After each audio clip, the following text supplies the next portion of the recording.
So how do you think Trump is doing? How do I Since think you he's brought doing? his name up. I think the country is doing very well financially. I don't know whether it's attributed to him or whether it's a carryover to the prior administration or administrations. I think he's very, very clever that he appeals to his base with the tweets and the Twitters, whatever those things are called. But I also think that somewhere down the line, if he ever has a proceeding, they're going to be able to use those as statements against his personal interest. And he's making a heck of a record against himself if he's not telling the truth. I think he has a bad habit, unfortunately, of, I'm not going to say lying, because lying is a very technical word, but saying one thing one day and then saying the exact opposite the next day. And now that he has Giuliani as his straw man out there, he's compounding the situation. So I think from a legal point of view, he's not doing so hot. I think Mueller is playing everything very close to the vest. I think he's doing what a prosecutor is supposed to do, that he's not trying his case in the media. But Trump can't help himself. He tries his case, and he appeals to people who will never find him guilty of anything because they love him.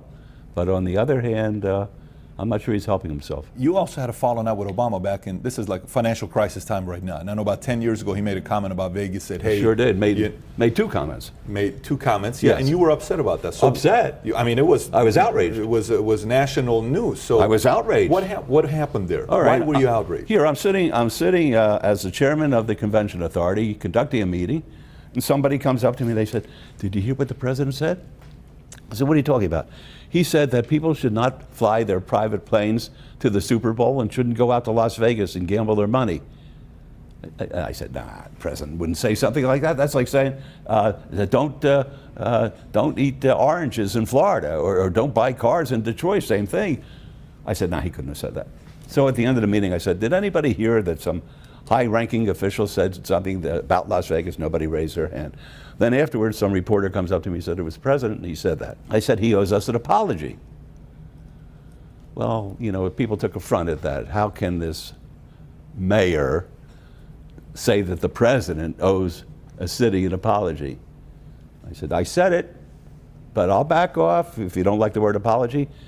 He better straighten the situation out and say Vegas is a heck of a place to come to for meetings and conventions. There's no better place. And then when you're through doing your business, you have a good time. If he says that, I'm cool. I write him a letter. And I said, I expect you to say that. I think it's only right, because the next day, Patrick, the day after he made that statement, 312 meetings and conventions canceled. Come on.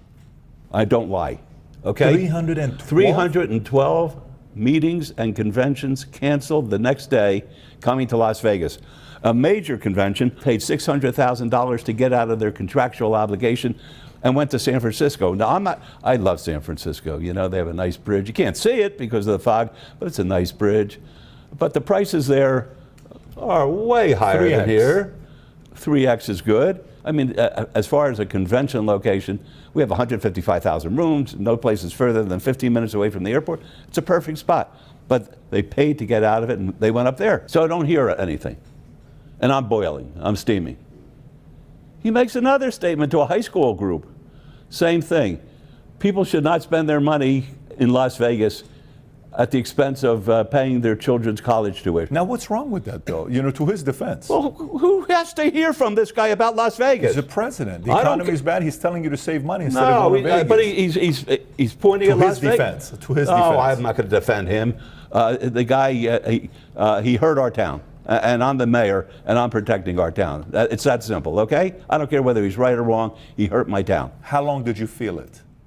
Until the following took place. Every Memorial Day, I visit the chapels all over town when I was the mayor. And I pay my respects to the fallen and to those who served. It's a beautiful day. Gorgeous. Got through about 11:30, and I have a little koi pond in my backyard. And I love going to my backyard, watching my koi and turning my classical music on and reading a little book, and the phone rings. I run into the house. Oh, and I also had started on my second martini at 11:30. I run into the house. Hello, is the mayor there? I said, this is the mayor. He said, this is Congressman Rahm Emanuel, the president's chief of staff at the time. But he called himself Congressman. I said, what can I do for you, sir? He says, I hear you have a problem with the president. I said, I got a big problem with the president. He says, well, we'd like to work it out because he's coming out. We want you to meet him at the tarmac. I said, I wouldn't meet this president at the tarmac if he's the last president on earth. You didn't say that. I told you I don't lie. I You sure said did. you wouldn't meet him I if wouldn't he was meet the him. last president on earth. Right. He hurt my city.